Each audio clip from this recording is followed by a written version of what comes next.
Bienvenidos al podcast Expert Talks. Queridos amigos, soy Leo Jiménez y aprovecho mi rol de SEO en Go4Click para invitar a expertos en formación de reconocidas empresas a compartir sus experiencias y buenas prácticas. En cada episodio podrás encontrar entrevistas breves y al grano para descubrir tips que te inspiren a innovar y a desarrollar mejores propuestas para tus usuarios. Bienvenidos al quinto episodio del podcast Expert Talks. En esta oportunidad vamos a conversar con Adrián Ballester Villa, co-founder y director de marca de Amazing. Bienvenido, Adrián. Hola Leo, ¿qué tal? Bueno, mil gracias en primer lugar, un saludo a todo el mundo que nos esté viendo. Espero que en este ratito aprendan, se les encienda bombillas y pueda, dar un poquillo de mi experiencia o de mi expertise y que la gente se quede con ello. Presentándome un poquillo, Leo, con lo que decías, yo soy Adrián Ballester, efectivamente dentro de Amazing, que ahora explicaré un poquito mejor lo que hacemos. Dirijo, aparte de montarlo hace 4 o 5 años, siempre digo lo mismo, que no sé exactamente cuándo surgió, pero es la realidad.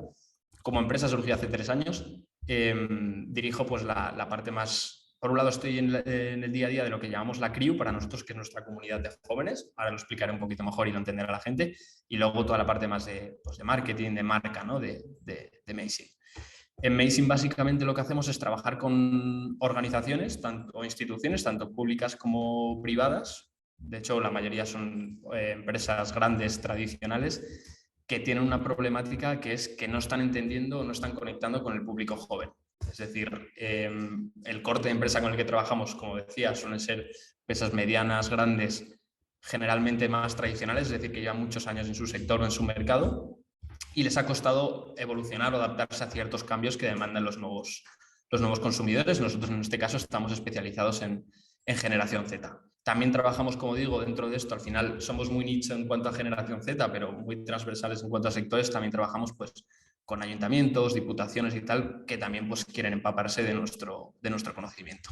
Total, ahí permíteme compartir con nuestra audiencia un poco el detrás de escena de por qué los convoco. A mí me parece que Amazing tiene una propuesta hiper necesaria para lo que son las organizaciones hoy, en el sentido de que muchas empresas y organizaciones sufren y algunas quedarán en el camino por no terminar de comprender cómo las nuevas generaciones se van a vincular con las marcas y las organizaciones, tanto como consumidores de ellas, como colaboradores de ellas. Por lo tanto, me genera mucha ilusión esta charla, escucharte un poco los retos que vosotros enfrentáis, ¿no?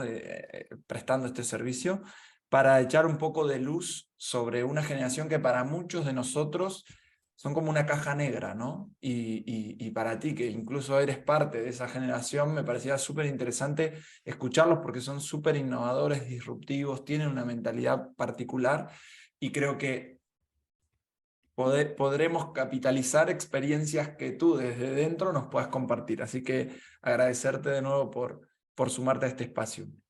A ti, genial.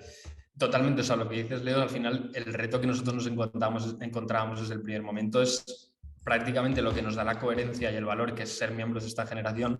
Era también nuestra flaqueza o nuestra debilidad al principio. Es decir, ¿cómo surge esto? Es básicamente desde nuestro punto de vista vemos que hay muchas marcas que desde el ámbito sobre todo de la comunicación, la publicidad y tal, no estaban conectando en códigos, es decir, veíamos anuncios de marcas que se intentaban hacer lo típico, ¿no? Viejo joven, se intentaban hacer las interesantes, las molonas, usando ciertos términos, pero que no acababan de llegar, ¿no? O el mero hecho de usar influencers para conectar con los jóvenes no acababa de funcionar. Al principio lo veíamos desde esa perspectiva, ¿no? Entonces, como digo, el reto fue de un par de años, diría, de ganar esa credibilidad nosotros como personas, ¿no? Álvaro, Rafa y yo, Álvaro y Rafa son mis socios, y de ganarnos esa credibilidad en las empresas para que nos hiciesen caso. Es decir, una cosa es que yo tenga muy clara mi misión, una cosa es que tenga muy clara lo que quiero ayudarte a cambiar, pero ganar esa confianza para un proyecto, para vender un proyecto de consultoría o de transformación, que al final es lo que queríamos, pues fue bastante complicado, ¿no? Y a base de ir a muchas empresas, tocar muchas puertas, que nos hiciese caso pues 5, 6, 7 personas al mes, ¿no? Las que nos hiciesen caso y nos pudiésemos reunir con ellas. Por un lado, nos fuimos dando cuenta que esto era una cuestión más allá de la publicidad y más compleja, más allá de la comunicación. Es decir, que como decías tú, la transformación requiere un cambio muchas veces interno de equipos, de estructura, y eso a día de hoy nos seguimos dando cuenta cada día más, que es un reto muy grande, ¿no? El trabajar con ciertos límites, con ciertos modelos mentales que ya tiene la gente, incluso mucha gente de otras generaciones con la que tienes que lidiar. Y por otro lado, íbamos en paralelo ganando esa confianza, pues, haciendo pequeños proyectillos que nos iban generando ese portfolio para sacar más cosas, ¿no? Entonces, bueno, han sido 3-4 años de reto, pues eso, de descubrimiento de cómo de complejo es esta problemática en muchas instituciones, ¿no? Y en muchas organizaciones. Totalmente. Qué guay. Y yendo al punto, ¿cuál reto habéis elegido para compartir con nosotros hoy?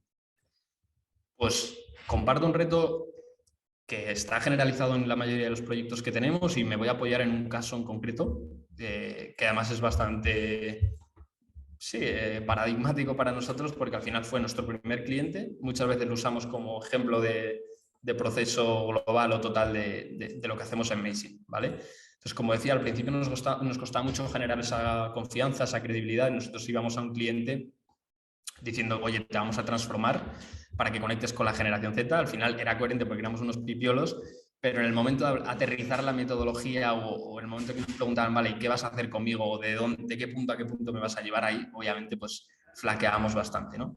A base de ir a charlas, de ir a eventos, de hablar con gente y que nos comentasen feedback, ese feedback lo implementábamos en la siguiente reunión y ya pues parecía algo un poquito más coherente y mejor montado, ¿no?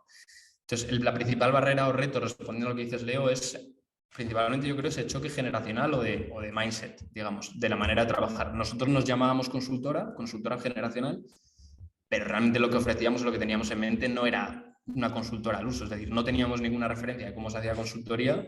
Poco a poco hemos ido cogiendo ciertas cosas de pues, los entregables, conceptos, ¿no? Que muchas veces pillamos, que estamos todo el rato diciendo de outputs y cosas así, pero la mentalidad era un poco esa. El discurso nuestro era, yo creo, bastante disruptivo, pero la gente a la que se lo contamos o no estaban preparadas o no confiaban en nosotros, porque al final si tienes 20.000 euros para invertir, pues lo fácil es invertir en las consultoras que te dan confianza y que tu jefe no te va a rayar o molestar si apuestas por ella.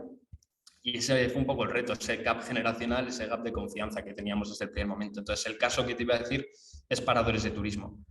Nosotros, después de, ya te decía, 1 año y pico, 2 años de intentar conseguir clientes por todos lados, sobre todo reventar mucho LinkedIn, siempre lo digo, pero es verdad que usábamos mucho LinkedIn, cualquier contacto, incluso personal que nos pudiese surgir, tiramos de él, y para ganar, aunque fuese callo a la hora de presentarlo, nos surgió una oportunidad con paradores de turismo, con un director de marketing en aquel entonces de paradores de turismo, que era una persona, me parece muy interesante, pues un punto más de abierta, ¿no? O de innovadora o de disruptiva que el resto de personas con las que nos habíamos encontrado en ese momento, a pesar de que estaba a punto de jubilarse. Es decir, no era una cuestión de edad, sino teníamos que dar con una persona que tuviese un poco más de apertura mental.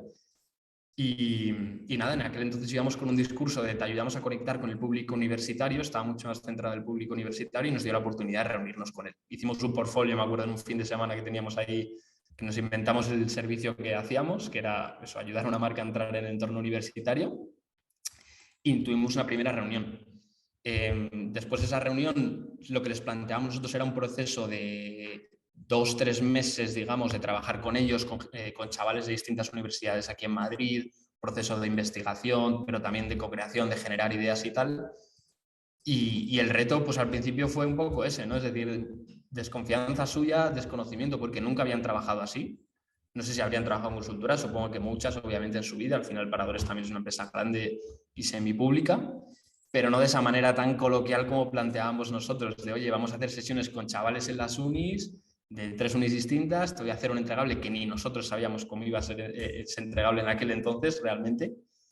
Y ese fue un poco el reto con Paradores, ¿no? Luego, pues ahora, si te parece, te cuento un poquillo mejor qué hicimos con ellos y cómo ha sido ese proceso, porque es verdad que luego pudimos, a lo largo de 2 años, aplicar distintos proyectos ya más profundos con ellos y eso fue un gustazo, la verdad. Total, eso justamente te iba a preguntar, ¿no? ¿Cuál fue la innovación que ustedes, o la disrupción, o el elemento diferencial que ustedes les propusieron a Parador para entender a esta generación? Claro. Aquí lo que decimos siempre, y quizás a mí no me parece tan disruptivo porque no sé si es por falta de referencias o porque nos parece sentido común a nosotros, que es Si quieres entender una generación, tienes que trabajar mano a mano con esa generación y escucharla. Nosotros, cuando entramos en este mundillo, nos dimos cuenta que era muy habitual que se estuviesen generando publicidades, productos, innovaciones para un target, en este caso la generación Z, sin tenerlo en cuenta. Es decir, desde su propio cuarto, de su propio despacho, 5 o 6 personas, boomers o millennials, lo que sea, estaban pensando para gente de otro perfil totalmente distinto, ¿no? En este caso a nivel edad, y no tenía ningún tipo de sentido.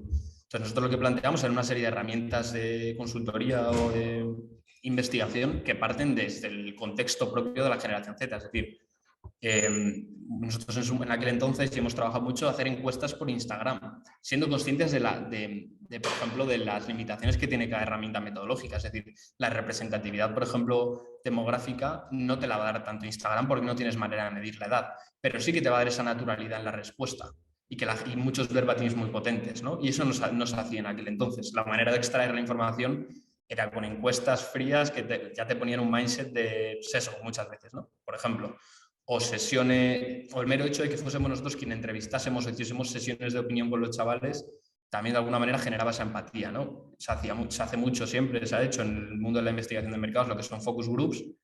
Nosotros siempre intentamos evitar usar esa palabra, pero en contenido es prácticamente lo mismo lo que hacemos. Son sesiones de opinión con 6, 7, 8 chavales de un perfil concreto. ¿Qué pasa? Que la manera en la que conversamos es tan distendida y es tan de tú a tú, como si fuésemos colegas, que ha venido muchas veces gente que también ha venido focus groups y que se expresan de una manera mucho más auténtica y mucho más natural, ¿no? Entonces, al final eran pequeños matices en la forma de trabajar, que era lo que le proponíamos a paradores, ¿no? Olvidarnos de esta rigidez de trabajar con estadísticas, que por supuesto hay que tener esa rigurosidad estadística, por supuesto, y hemos ido mejorando estos años hacia ello, pero un proceso un poco más humano, más de tú a tú, y sobre todo hubo un punto muy clave que vimos el valor brutal en una de las universidades con las que trabajamos con paradores, que nosotros hacíamos sesiones de co-creación, sesiones de 30 a 40 chavales en distintos equipos de trabajo, como si fuese un hackathon, que son estos concursos de innovación, ¿no? Que al principio estaban en el mundo del desarrollo, y donde nos gusta que esté la propia marca presente. Y para ellos es una experiencia de transformación increíble. Es decir, nosotros invitamos al director de innovación en aquel entonces, que él no estaba activamente en el proyecto, vino a la propia sesión en una de las unis, como digo, y por lo visto le voló la cabeza. Es decir, escuchar de tú a tú lo que los chavales opinaban, escuchar que muchos de ellos no sabían ni lo que era un parador, a pesar de que es una cadena con muchísima historia en España, le volaba la cabeza, ¿no? Escuchar que la gente le estaba analizando su Instagram y le estaba diciendo: joder, tío, es que no aparece ni una sola persona en tu feed, solo aparecen casas, ¿no? ¿Cómo puedo empatizar contigo si no aparecen personas, ¿no? Ese tipo de cosas, un poco, y esa mezcla generacional, que es lo que decimos nosotros. Nosotros al final somos puente entre generaciones y entre empresas y generación Z. Es un poco, pues, esos matices que les proponíamos en su forma de trabajar que cambiasen, ¿no? Qué maravilloso, te escucho narrarlo y me lo puedo imaginar, ¿no? Me puedo imaginar el impacto que ha tenido para las personas de Parador, que como tú dices, con la mejor intención y desde un escritorio, diseñan para una generación que que tiene como otro set de preferencias, de habilidades y de prioridades en su vida, ¿no? Y esto, ¿en qué se tradujo para ellos, digamos, o para vosotros? ¿Cómo interpretáis los resultados obtenidos? Pues lo que decía al principio, ¿no? Este proyecto para nosotros, siempre lo ponemos de ejemplo porque es muy interesante. Esto fue un primer proyecto de varios meses que tenía el objetivo de generar ideas e insights, es decir, información relevante para entender a la generación Z y sobre todo entender los distintos perfiles. Entonces, un punto muy interesante que nosotros siempre decimos es que la generación Z, al igual que cualquier otra, pero está en concreto por, pues, ese hábito digital, es muy heterogénea. Es decir, una persona no tiene nada que ver con otra, no tiene por qué tenerlo, ¿no? Y sobre todo ya no se mueve, o ya no nos gusta segmentar en términos demográficos. Es decir, ya no es tan relevante decir voy a chavales de Madrid de 22 años, porque ese chaval de Madrid de 22 años puede tener los mismos hábitos de consumo digital que una persona de 43 de Soria, me lo invento, ¿vale? Entonces es más difícil segmentar y entender a los distintos perfiles. Entonces hay unos outputs o cosas que les ayudamos a entender ellos, eran las distintas comunidades de generación Z a las que sí que se podían dirigir y a las cuales no, ¿no? Paradores, por su servicio, tenía una serie de limitaciones a nivel precio o a nivel de accesibilidad de cualquier tipo, que para un chaval de 18 años lo mismo no era tan atractivo. Pero para un chico o una chica que se está independizando, que tiene su pareja, le gusta hacer más perfiles gastronómicos, o sea, planes gastronómicos, perdón, o viajecitos, lo mismo sí que es interesante y sí que se le puede plantear una alternativa a un Airbnb o un Booking, ¿no? Entonces, ese fue el primer trabajo, detectar eso que llamamos nosotros comunidades, ponerles un nombre y que entendiesen muy bien, ¿no? Desde el punto de vista de la eficiencia a nivel de inversión de recursos, es clave entender a quién sí me dirijo, como eso, la base del marketing, ¿no? Digamos, pero nosotros lo hacíamos por comunidades. Entonces ahí les ayudamos a detectar 2 o 3 comunidades. Hecho eso, el resultado principal para nosotros, el éxito fue lograr su confianza, es decir, que se sintiesen cómodos trabajando con nosotros, aunque fuese un proyecto pequeñito, y nos permitiesen hacer más cosas, ¿no? Entonces, a partir de ahí, unos meses después, surgió la posibilidad de hacer algo ya de tangible, de aplicabilidad, de estrategia, ¿no? De acción. Y ahí hicimos un par de acciones de testeo, que nosotros llamamos acciones mínima viables. Nosotros, como trabajamos mucho en la parte de acciones, con testeo, con toda esta metodología Lean y tal, ¿no? Es decir, no te hago un proyecto de investigación y te digo, ahora te hago una campaña de 50.000 euros, sino, oye, vamos a probar si esto de la investigación ha tenido sentido y vamos a hacer una pequeña campaña en Instagram, que además el entorno digital te permite testar más. Y vamos a invertir un poquito y vamos a ver si lo que ha salido tiene sentido o no, a nivel perfiles demográficos, a nivel mensajes y todo, ¿no? Entonces hicimos una campaña que básicamente era una acción que era un focus group, un escape room, ya que los conceptos ingleses ya en British, macho, me pierdo. Un escape room en Instagram, ¿vale? Básicamente eran una serie de publicaciones en su feed y una serie de dinámicas que reportaron unos resultados increíbles, que tengo por aquí el dato concreto, en cuanto a sentimiento de la gente, es decir, feedback cualitativo en la campaña, pero sobre todo vimos como en 2 semanas se incrementaba un 2% los seguidores de la generación Z en la cuenta de paradores, que al final era nuestra manera de testar o de medir que lo que habíamos sacado a nivel mensajes, a nivel audiencias a las que dirigirnos y tal, tenía sentido, ¿no? Entonces yo diría que ese fue el siguiente hito, es decir, que Paradores nos permitiese testar o probar algo con ellos y que pudiésemos descubrir que todo lo que había salido de la investigación desde dentro de la generación Z tenía sentido. También se me ha olvidado comentar un tema, que es que esta acción del Focus Group, iba a decir otra vez, del Escape Room, salía de la parte de co-creación, es decir, un grupo de los chavales y chavalas, en este caso eran 4 chicas del CEU, creo que eran, de aquí en Madrid. Ellas fueron las que lideraron la campaña o la acción más o menos, le dimos forma a nosotros junto a ellas y la implementamos, que fue lo realmente potente, ¿no? Y eso funcionó. Entonces, esa creatividad contextual generacional pues dio sus resultados en ese caso. Qué bien. Y si tuvieses que recomendar al Adrián de los inicios de Amazing y en este proyecto en particular, ¿qué cosas harías distinto? Que si hay alguien que está intentando llegar a esta nueva generación o incluso ayudar a los managers a hacer un pequeño ajuste a ese modelo mental o flexibilizar las concepciones que tienen respecto de esta generación, ¿qué consejos o cuestiones señalarías como a tener cuidado, a prestar atención? Pues ahora con el paso del tiempo hemos ido implementando mejoras en nuestra manera de trabajar, que es básicamente fruto de lo que dices, ¿no? De aprendizajes. Por ejemplo, siendo conscientes de que una de las principales barreras es como el gap generacional, de entendimiento de la vida y de, pues eso, por ejemplo, yo entiendo también que un director de marketing tiene que tener una mentalidad cortoplacista de resultados, o por lo menos se le exige, ¿no? De retorno siempre se habla, ¿no? Del ROI y tal. Hay una parte muy importante que hemos ido implementando cada vez más, que es al principio de cada proyecto que haya una fase nuestra de interiorizar muy bien la realidad de la marca o de la organización, o sea, casi de auditoría. Muchas veces metemos esa parte de auditoría expresamente. Entonces, metemos una parte de entrevistas individuales con distintos miembros del equipo con distintas responsabilidades y ponemos mucho peso en entender muy bien cuáles son sus retos, cuáles son sus barreras, el límite que le está poniendo el jefe, cuál es su responsabilidad en su día a día, dónde siente más tensión o más presión. Es muy importante que entendamos eso para que luego nosotros, cuando propongamos cosas, sea algo que sea factible implementar, básicamente. Y yo es lo que diría, potenciar mucho esos momentos de trabajo intergeneracional o de escucha, que a nosotros nos ha ayudado mucho, porque, y además cada proyecto es un mundo, es decir, cada modelo de negocio y cada sector es un mundo, y nosotros, que no éramos personas con mucha experiencia experiencia nos ayuda muchísimo ese momento de escucha pura, que se puedan abrir con nosotros y entender, vale, estas son las reglas del juego y sobre esto es con lo que vamos, ¿no? Muy bien, te agradezco por tus aportes. Ahora me voy a permitir un bonus track, que es una pregunta Muy bien. improvisada, luego de escuchar un poco el proyecto.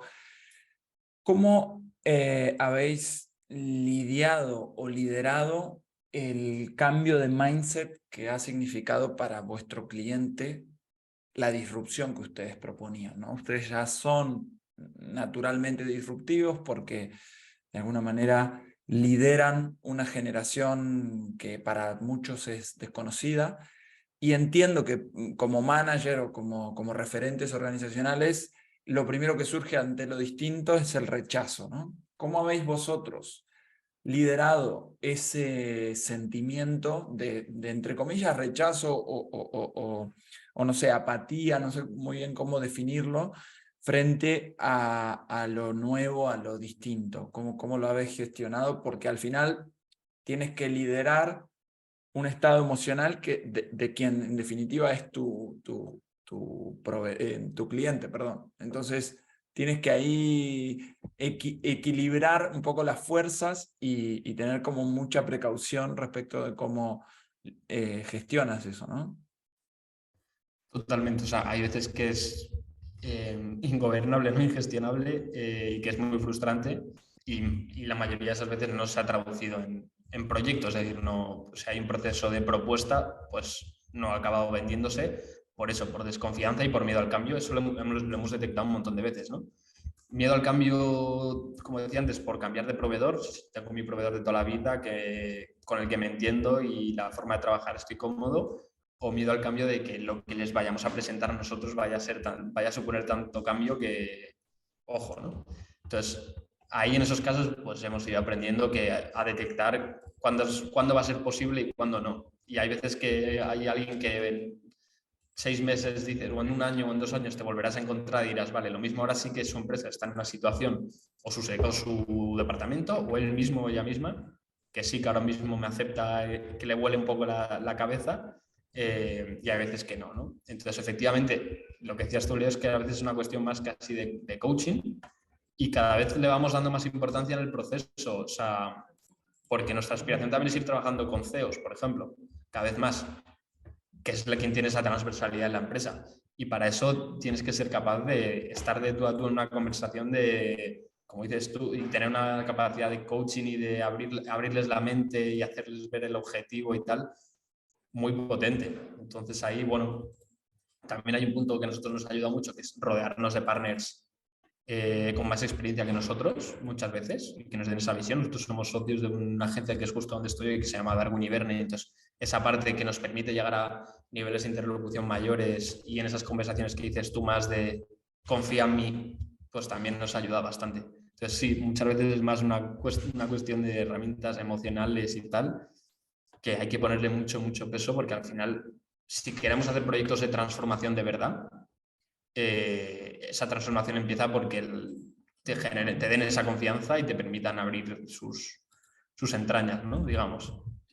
Total. Es que todo proceso de transformación lleva implicado un proceso de cambio en los modelos mentales de quienes lideran las empresas, ¿no? Las organizaciones. Y me parecía súper interesante, no me equivoqué al convocarte porque creo que es súper necesario que las nuevas generaciones tengan estos espacios para compartir cuáles son las soluciones que ellos vienen a aportar a problemas que son para nosotros viejos, digamos, ¿no?